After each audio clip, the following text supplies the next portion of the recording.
Good morning everyone, कैसे हैं आप सभी। बेटा, हम ललध्य द्वारा रचित चैप्टर वाक पढ़ रहे थे, ठीक है। तो इसके 3 पैराग्राफ मैं आपको करवा चुकी हूँ। आज हम इसका 4th पैराग्राफ को समझेंगे, ठीक है। तो इसका 4th वाला पैराग्राफ है, उसे मैं आपको एक बार फिर से समझाती हूँ, ठीक है। तो देखिए, जैसे लिखा है, थल थल में बसता है शिव ही, भेद न कर क्या हिंदू मुसलमान, ज्ञानी है तो स्वयं को जान, वही है साहिब से पहचान, ठीक है। तो सबसे पहले देखो, इसकी वर्ड मीनिंग हम समझ लेंगे कि थल थल थल थल का मीन्स होता है कण कण, या जो स्थान होता है या जो ज़मीन होती है उसे हम थल थल बोलते हैं, ठीक है। शिव, शिव का मीन्स होता है जो ईश्वर है, ईश्वर के लिए यहाँ पर शिव का प्रयोग किया गया, ठीक है। भेद, भेद का मीन्स होता है जो भेदभाव है या जो हम अंतर करते हैं उसे बोला जाता है, ठीक है। साहिब, साहिब का मीन्स होता है ईश्वर या खुदा, ठीक है। तो अब आप इसका प्रसंग लिखेंगे, ठीक है। तो प्रसंग में आपको क्या लिखना है कि जो प्रस्तुत वाक है उसमें कवित्री क्या बताती है कि जो परमात्मा है वो प्रकृति के कण कण में विद्यमान है, ठीक है। प्रकृति के कण कण में जो परमात्मा है वो विद्यमान है, और ईश्वर तत्व ईश्वर तत्व जो है मनुष्य में जीवन तत्व के रूप में विद्यमान है। यानी कि जो जीवन है वो किसके द्वारा दिया हुआ है, ईश्वर के द्वारा दिया गया है।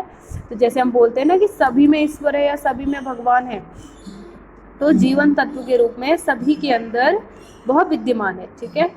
परंतु जो है, जो कुछ धार्मिक जो मान्यताएं होती हैं उसने उन्होंने क्या कर दिया, उन्होंने हिंदू मुसलमान के ईश्वर में अंतर करती हैं, ठीक है। वो क्या क्या कवित्री जो है यहाँ पर कह रही हैं, कह रही हैं हिंदू और मुसलमान से क्या कह रही हैं वो, कि तुम जो है सर्वव्यापी तत्व पर भेद ना करो। यानी कि जो सर्वव्यापी तत्व है, सभी में जो व्याप्त है, उस तत्व पर, उस ईश्वर पर भेद ना करो, उस पर तुम अंतर ना करो।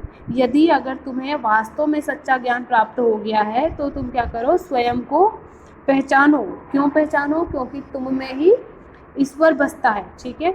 तो अगर तुम स्वयं में उस ईश्वर को खोजोगे तो वह ईश्वर तुम्हें जरूर प्राप्त होगा या अवश्य ही मिलेगा, ठीक है।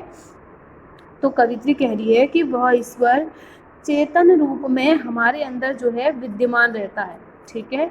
तो इसके लिए हमें क्या करना पड़ेगा, हमें धार्मिक जो आडंबर है या धार्मिक विडंबनाओं से उभरकर खुद को पहचानना होगा या खुद का आत्मज्ञान करना होगा।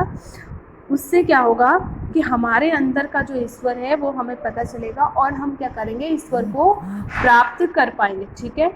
तो कवित्री ने इस वाक के जरिए या इस वाक में से हमें क्या बताया है, इस वाक में उन्होंने हमारे सामने ईश्वर के व्यापक रूप का वर्णन किया है, ठीक है। उन्होंने ईश्वर के व्यापक रूप का वर्णन किया है और जो धार्मिक जो भेदभाव होते हैं उनको बताने का प्रयास करा है कि मनुष्य किस प्रकार जो है स्वयं को नहीं समझ पाता। यानी कि धार्मिक विडंबनाओं में पढ़कर या धार्मिक मान्यताओं में पढ़कर वो स्वयं को नहीं पहचान पाता कि जो ईश्वर है वह सभी में विद्यमान है, ठीक है।